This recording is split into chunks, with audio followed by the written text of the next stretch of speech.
ஐந்து கரத்தனை யானை முகத்தினை இந்தின் இளம்பிறை போலும் ஈற்றனை நந்தி மகந்தனை ஞான கொழுந்தினை குந்தியில் வைத்தடி போற்றுகின்றேனே. நமக்கு ஜோதிட ஞானத்தையும் கிரியா யோகத்தையும் தந்த குருமார்களுக்கு நன்றி. ஜோதிட சொந்தங்களுக்கு வணக்கம். இன்றைக்கு குரு பயிற்சியோட வரிசையில மிதுன ராசிக்கு இந்த குரு பயிற்சி எப்படி இருக்குன்னு பார்ப்போம். மிதுன ராசிக்கு குரு பயிற்சி எப்படி இருக்குன்னு பாக்குறதுக்கு இடையில குருவை பற்றி சின்ன விளக்கத்தை பார்ப்போம். இருக்கிறதுலயே அதாவது இருக்கிற அத்தனை கிரகங்கள்லயுமே ஒரு முழு சுபர், நல்லது மட்டுமே செய்யக்கூடியவர், மங்களகரமான எல்லா வேலைகளுக்கும் முன்னிறுத்தக்கூடியவர். அதாவது சுபர் 100% சுபர். சுபர் என்று சொன்னா அவர் ஒருத்தர் சுபர், அந்த அளவுக்கு சுபர். முழுமையான நன்மைகளையே மக்களுக்கு செய்யக்கூடியவர், மறைந்திருந்தாலும் தான் பார்க்கிற பார்வைகளால நல்லது செய்யக்கூடியவர். சரிதானே? அதனால ஜோதிட உலகத்துல குருவுக்கு என்று சொல்லி ஒரு தனி சிறப்பு இருக்குது. இந்த வருடம் 2025ஆம் ஆண்டு மே மாதம் 14ஆம் தேதி குரு பயிற்சி. ஆல்ரெடி மேஷம் ரிஷபத்துக்கு குரு பயிற்சி பலன்கள் பார்த்துட்டேன். இன்னைக்கு வந்துட்டு மிதுன ராசிக்கு பார்க்கலாம். குரு பகவானுக்கு 3 சிறப்பு பார்வைகள் இருக்குது. 5ஆம் பார்வை தான் இருக்கிற இடத்துல இருந்து 5ஆம் பார்வை, 7ஆம் பார்வை, 9ஆம் பார்வைன்னு 3 பார்வை அவருக்கு சிறப்பு பார்வை இருக்குது. சரிதானே? மிதுன ராசிக்கு இதுவரை காலமும், அதாவது கடந்த ஆண்டு வந்து 12ஆம் இடத்துல மிதுன ரிஷபத்துல இருந்த குரு மிதுனத்துக்கு 12ஆம் வீட்டுல இருந்தவர் கொஞ்சம் செலவுகளை கொடுத்துட்டார். விரயம் ஏன் செலவாகுது, எப்படி செலவாகுதுன்னு யோசிப்பதே செலவாயிரும். அதனால கடுமையான செலவுகளையும் விரயத்தையும் கொடுத்தவர் இப்ப ஜென்மத்துல வந்து ஜென்ம குருவா, அதாவது ராசியிலேயே குருவார. ராசியில குரு வந்த உடனே ஒரு பாசிட்டிவ் வைப்ரேஷன் உங்களுக்குள்ள வந்துடும். உங்களோட முகம் ஒரு தேஜஸ் ஆயிரும். இயல்பாவே என்ன குருவனுடைய இருப்பால நீங்க கொஞ்சம் பொலிவான ஆள் வெளிப்படையாக அப்படி தெரிய ஆரம்பிச்சிடும் தேஜஸ் முகத்துல. சரி, ராசியில குரு வந்து அதனால என்ன நல்லது நடக்கும், என்ன கெட்டது நடக்கும்? கெட்டதென்று குரு வந்த இடத்துக்கு கெட்டது நடக்கிறதுக்கு வாய்ப்பு இல்லை. ஆனா குரு ஜென்மத்துக்கு வந்தா கொஞ்சம் அலைச்சல் இருக்கும், கொஞ்சம் பிஸி ஆயிருவீங்க. அதாவது உங்களோட ஷெடியூல் கொஞ்சம் பிஸி ஷெடியூல் ஆயிரும். குடும்பத்தோட டைம் ஸ்பெண்ட் பண்றதுக்கான நேர அவகாசங்கள் குறைவா இருக்கும். ஆனாலும் பொருளாதாரத்திற்கு எந்த சிக்கலும் இருக்காது. என்ன காரணம்னு சொன்னா ராசியிலேயே தனகாரன் வந்து அமர போற. அதனால பொருளாதார கஷ்டம், பொருளாதார நெருக்கடி நிச்சயமாக 100% இருக்க போவதில்லை. சரிதானே? பொருளாதாரத்துல எந்த சிக்கலும் இருக்க போறதில்லை. நீங்க கொஞ்சம் பிஸியா ஆயிருவீங்க. மற்ற இதுவரை காலமும், அதாவது ராசிக்கு குரு வந்துட்டாருன்னா உங்களோட வாழ்க்கையில இதுவரை காலம் என்னென்ன விஷயங்கள் தடைப்பட்டு இருந்தது, என்னென்ன சுப விஷயங்கள் நடக்காம தடை தாமதத்தோடு இருந்ததோ இப்ப அந்த சுப விஷயங்கள் எல்லாம் நீங்களே முன்னின்று நடத்துற மாதிரி ஆயிடும். இதுல ஒரு சுவாரஸ்யமான விஷயம் என்னன்னு சொன்னா 12ஆம் இடத்துல குரு இருக்கக்குள்ள விரயம் ஆகிக்கொண்டே இருந்துச்சு. அதுக்காக நீங்க வருத்தப்பட்டிருப்பீங்க, ஆனா தடுக்க முடியாம போயிருக்கும். இப்ப நீங்களே சந்தோஷமா அதுக்காக செலவு பண்ணுவீங்க, விரயம் செய்வீங்க. என்ன காரணம்னு சொன்னா ராசியில வந்து குரு அமர்கிற போது மங்கள விஷயங்களை நீங்களே முன்னின்று நடத்துற மாதிரி ஆயிரும். அப்ப சந்தோஷமா நீங்களே செலவு செய்யற மாதிரி ஆயிரும். அப்படி இருந்தாலுமே உங்களுக்கு எந்த பொருளாதார நெருக்கடியும் நிச்சயமா இருக்காது. என்னன்னு சொன்னா தனகாரகன் குரு ராசியிலே வந்து அமர போற. சரி, ராசியில வந்து இருக்கிற குரு அவருடைய 5ஆம் பார்வை, 7ஆம் பார்வை, 9ஆம் பார்வையால 3 வீடுகளை பார்க்க போற. அவருடைய 5ஆம் பார்வையால உங்களோட ராசியில இருந்து 5ஆம் வீட்டை பார்க்க போற, துலாத்தை பார்க்க போற. அதனால என்ன நடக்கும்? குழந்தை இல்லாதவர்களுக்கு குழந்தை கிடைக்கும். உங்களுடைய குழந்தைகளுக்கு நல்ல காலேஜ்ல, நல்ல பாடசாலையில, நல்ல கேம்பஸ்ல, நல்ல பல்கலைக்கழகங்கள்ல கல்வி கற்கலாம். கல்வி கற்பதற்கான வாய்ப்புகள் ஏற்படும். அதே நேரத்துல உங்களோட குழந்தைகள் மருத்துவம் படிக்கலாம், அல்ல இன்ஜினியரிங் படிக்கலாம். அதாவது கல்வியில சிறந்து விளங்குவதற்கான கால சூழ்நிலை உங்களுடைய குழந்தைகள், மிதுன ராசிக்காரர்களுடைய குழந்தைகள் கல்வியில் சிறந்து விளங்குவதற்கான நேரம். சரிதானே? அவர்கள் உயர்கல்விக்காக வெளிநாடு போகலாம், அல்லது உங்களுடைய குழந்தைகளுக்கு நல்ல வேலை கிடைக்கலாம். அதாவது உங்க குழந்தைகள் மூலியமான மகிழ்ச்சி நிச்சயமா உங்களுக்கு கிடைக்கும். உங்களுக்கே குழந்தை இல்லை என்றால் கூட இப்போ ஒரு குழந்தை கிடைப்பதற்கான நேரம். ஒரு ஆண் வாரிசுக்காக காத்திருக்கிறீங்களா? இப்ப ஆண் வாரிசு கிடைக்கும். சரிதானே? குழந்தைகள் சம்பந்தப்பட்ட அமைப்புல எல்லாமே நன்மைகளாக முடிவதற்கான வாய்ப்புகள் இருக்கிறது. இன்னும் ஒன்று, 5ஆம் இடம் தானே. அதாவது இப்ப மிதுன ராசிக்கார யாராவது காதலிச்சு கொண்டிருந்தீங்கன்னு சொன்னா அந்த காதலை வீட்டுல சொல்லி அதாவது அனுமதி அப்பா அம்மாட்ட வாங்குறதுக்கு நல்ல காலம். அதாவது 5ஆம் இடத்தை குரு பார்க்கிற போது காதல் கைகூடும். சரிதானே?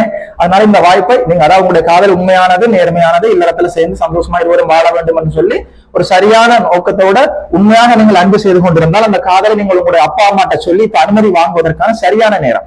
சரிதானே? மிதுன ராசிக்காரர்களின் காதல் திருமணமாக மாறி இல்லறத்துல இணைவதற்கான நேரம். 5ஆம் இடத்தை குரு பாக்குறதால நிறைய அதிர்ஷ்ட வாய்ப்புகள் தேடி வரும். இயல்பாவே சரிதானே? அதிர்ஷ்ட பாவத்தை வந்துட்டு குரு பகவான் பார்க்கிற போது இயல்பாகவே நிறைய அதிர்ஷ்டங்கள், திடீர் அதிர்ஷ்டங்கள், இயல்பான அதிர்ஷ்டம் எல்லாம் உங்களை தேடி வரும். நீங்களும் பயன்படுத்திக் கொள்வீங்க. என்னன்னு சொன்னா ராசியிலேயே குரு இருக்கிற உங்களுடைய மூளையும் சிறப்பாக வேலை செய்யும். 12ஆம் இடத்துல குரு இருக்கிற போது அதிர்ஷ்ட வாய்ப்புகளை நீங்கள் இழந்திருப்பீர்கள். ஆனா 5ஆம் இடத்தை குரு பார்க்கிற போது, ராசியிலேயே குரு இருக்கிற போது அதிர்ஷ்ட வாய்ப்புகள் தேடி வரும். அதை நீங்க சரியாக பயன்படுத்திக் கொள்வீர்கள். சரிதானே? அவருக்கு அடுத்த பார்வை 7ஆம் பார்வை. 7ஆம் பார்வையா 7ஆம் இடத்தை பார்க்க போறார்.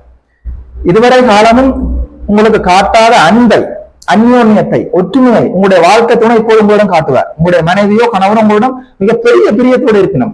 உங்களுக்கு பிடிச்ச சாப்பாடெல்லாம் செஞ்சு தெரியுமே, ஊட்டியே விடுவாங்களே. 7ஆம் இடத்தை குரு பார்க்கும்போது கணவன் மனைவி ஒற்றுமை என்பது உண்மையிலேயே பார்க்கிறவங்க கண்டுபட்டுரும். அந்த அளவுக்கு ஒற்றுமையா இருப்பாங்க. சரிதானே? இதே ஒற்றுமையோடு வாழ்நாள் முழுவதும் மீனராசிக்காரர்கள் உங்களுடைய வாழ்க்கை துணையோடு இருக்க வேண்டும் என்று ஆசீர்வதிக்கிறேன், விரும்புகிறேன், வாழ்த்துகிறேன்.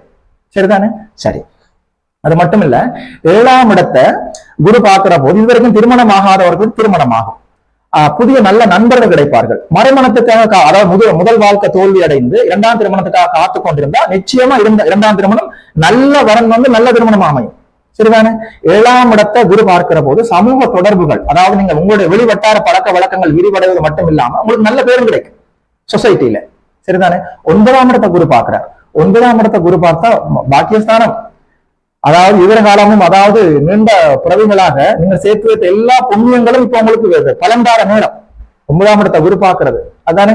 அதாவது 9ஆம் இடத்தை குரு பார்க்கிறதுன்றது மிகப்பெரிய கொடுப்பணும், மிகப்பெரிய கொடுப்பணும். தந்தை வழி நன்மைகள், தந்தை வழி உறவுகள், தந்தை சம்பந்தப்பட்ட தந்தை அமைப்புகள் வழி அத்தனை அமைப்புகளுமே நல்லா இருக்கும். அதாவது தந்தை உங்களுக்கு ஒரு தொழிலை ஆரம்பிச்சு தரது, அல்ல தந்தையோட தொழிலை நீங்க செய்யறது, அல்ல தந்தை உங்களுக்காக சொத்தை எழுதி வச்சுட்டு போறது, அல்லது தந்தையினுடைய உடல் ஆரோக்கியம் மேம்படும். தந்தைக்கும் உங்களுக்கும் இருந்த கருத்து முரண்பாடுகள் நீங்கி தந்தைக்கும் உங்களுக்கும் ஒரு அந்நியம் ஒற்றுமை அதிகரிக்கும். தந்தை வழி உறவுகளால நன்மை ஏற்படும். அதாவது 9ஆம் இடத்துல குரு இருந்தா பாக்கியம்.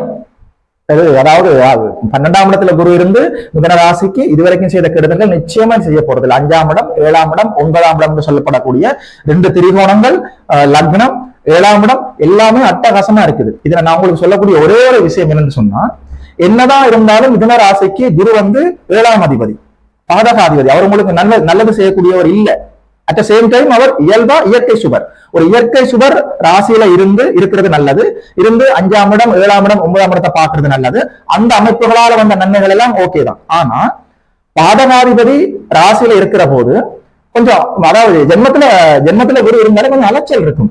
குரு கொஞ்சம் குண்டு டக்குனு கொஞ்சம் நீங்க கொஞ்சம் உடம்பாயிருவீங்க. கொழுப்பு விஷயங்கள், சாப்பாட்டு விஷயங்கள், உணவு விஷயங்கள், ஆரோக்கிய விஷயங்கள் தயவு செய்து பார்த்துக் கொள்ளுங்கள். புதனோட வீட்டில் இருக்கிற இரத்த நாளங்களில் அடைப்பு ஏற்படுவதற்கான வாய்ப்புகள் இருக்கிறது. தயவு செய்து மிதுன ராசிக்காரர்கள் ஜென்ம குருவாக இப்போது இந்த குரு செயல்பட்டு கொண்டிருப்பதால் யோகா, தியானம், உடல் பயிற்சி போன்ற விஷயங்களில், உடல் ஆரோக்கியமான விஷயங்களை தயவு செய்து அக்கறையோடு இருங்கள். சரிதானே? அதாவது மிக எளிமையான சூரிய நமஸ்காரம் என்று சொல்லப்படக்கூடிய யோக பயிற்சியில, அதாவது உடல்ல இருக்கிற அத்தனை உறுப்புகளிலும் ஒரு அசைவு ஏற்படக்கூடிய ஒரு அழகான பயிற்சி இருக்கு. சூரிய நமஸ்காரம் பெரும்பாலானவர்கள் தெரிந்திருக்கும். தயவு செய்து சூரிய நமஸ்காரத்தை கற்றுக்கொண்டு ஒரு 20 நிமிடமாவது ஏதாவது ஒரு யோக பயிற்சியோ, உடல் பயிற்சியோ, மூச்சு பயிற்சியோ ஏதோ ஒன்று செய்து கொள்ளுங்க. அட்லீஸ்ட் அது எதுவுமே செய்ய முடியலையா, சரி பரவாயில்ல, காலையிலேயோ அல்லது மாலை நேரங்கள்லயோ நல்லா கை வீசி ஒரு 20 நிமிடம் நல்லா ஒரு வெட்ட வெளியில் நடந்துட்டு வரும். பிரீத்திங், சுவாசம் நல்லபடியா செயல்படணும். ரத்த நாளங்கள் அடைப்பு வராத மாதிரி பார்த்துக் கொள்ளணும். உடல் பருமன் ஆகாத மாதிரி பார்த்துக் கொள்ளணும். ஏன்னா புதனோட வீட்டுல குருவன் இருக்கும் போது குரு சம்பந்தப்பட்ட, புதன் சம்பந்தப்பட்ட ஜென்ம குருவா இருக்கிறதுனால சில நோய் தொந்தரவுகள் வருவதற்கான வாய்ப்பு இருக்கிறது. இப்போது நீங்கள் உங்களுடைய ஆரோக்கியத்தை மெயின்டைன் பண்ண வேண்டிய அவசியம் இருக்கிறது. மற்றபடி எல்லாமே நன்றாக இருக்கிறது. உண்மையில மிதுனராசிக்காரர்களுக்கு அற்புதமான பொற்காலம் என்றுதான் சொல்லணும். ராசியிலே குரு வந்து இருக்கிறதுனால உங்களோட முகம் பொலிவு ஏற்பட போகிறது.